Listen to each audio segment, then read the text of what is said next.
अपनी 3 सूत्री मांगों को लेकर लोक सेवा केंद्र के कर्मचारियों ने काम बंद हड़ताल करते हुए सेवाएं नहीं दे रहे हैं। इससे लोक सेवा केंद्रों पर ताले पड़े हैं।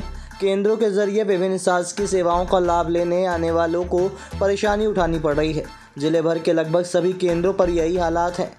लोक सेवा कर्मचारी संघ ने पिछले 18 सितंबर को कलेक्टर को सूचना दी थी कि वे अपनी मांगों के समर्थन में 20 तारीख को काम बंद रखेंगे।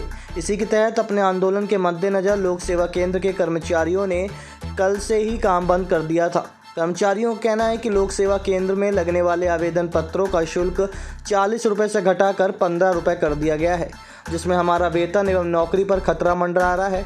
उन्होंने मांग की है कि लोक सेवा केंद्र के कर्मचारियों को श्रम विभाग के अनुसार कलेक्टर दर से प्रतिमाह भुगतान किया जाए। समाधान 1 दिवस में संचालक द्वारा नियुक्त कर्मचारी की तरह लोक सेवा केंद्र में कार्यरत सभी कर्मचारियों का वेतन भुगतान जिला ई-गवर्नेंस के माध्यम से ऑनलाइन सीधे कर्मचारियों के खाते में किया जाए। लोक सेवा केंद्रों में काम बंद किए जाने से जिले भर में स्थित सभी केंद्रों पर कोई कामकाज नहीं हो सका है। इससे आवेदनों का निराकरण नहीं हो सका है। लोक सेवा केंद्रों में आय, जाति, स्थायी प्रमाण पत्रों से लेकर खसरा खतौनी की नकल, नक्शों की प्रति मांगने के आवेदन प्राप्त होते हैं। केंद्रों में हड़ताल रहने से सभी काम प्रभावित हैं। लोग आ रहे हैं और वापस लौटकर जा रहे हैं। इससे लोगों में निराशा है तथा सरकार से भी उनकी मांग है कि जल्द से जल्द इसको सुधारा जाए। कि जो भी हम लोग आते थे, अपना निवास प्रमाण पत्र, जाति प्रमाण पत्र, आय प्रमाण पत्र और बहुत सारी चीज़ें हैं, तो उसके कारण आके लौट रहे हैं। आस लगा के आए और यहाँ से लौट जा रहे हैं, तो आने जाने में अव्यवस्था हो रही है और जिस काम के लिए देना है उसका भी समय चला जाएगा। तो ये भी हमारे पास समस्याएं हैं। हमेशा लौटाते हैं, अब क्या करें सर। और अब बोले हैं कि जात निवास बनवाइए, आय प्रमाण पत्र, तो हम यहाँ आते हैं, लौट जाते हैं। 4 अगर काम न करेंगे तो खाएंगे क्या, बताइए। हड़ताल चल रही है।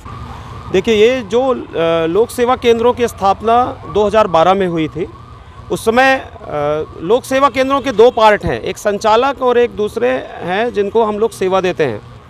तो जब 2012 में लोक सेवा केंद्रों की स्थापना हुई थी, उस समय सरकार ने प्रोसेसिंग फ़ीस, मतलब जो संचालकों को फ़ीस मिलती थी वो 25 रुपये न्यूनतम फ़ीस, सरकार ने न्यूनतम फ़ीस 25 रुपये निर्धारित किया था। और 2012 से लेकर के 2019 तक वो शुल्क हम लोगों को 25 रुपये मिलता रहा।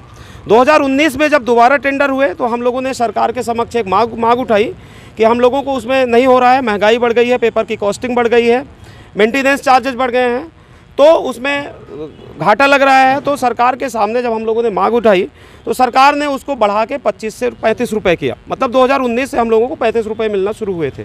अभी अचानक से आनंद फानंद में एक शासन से आदेश आया, राज्य शासन से आदेश आया कि 35 के जगह अब हम लोगों को 15 रुपये में काम करना पड़ेगा। मतलब हमारे शुल्क में शासन ने सीधे 60% की कटौती किया।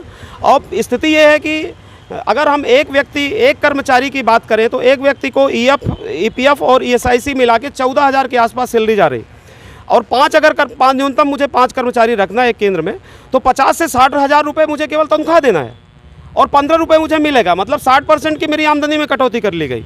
इसलिए अब केंद्र चलाना हम लोगों के बस की बात नहीं है।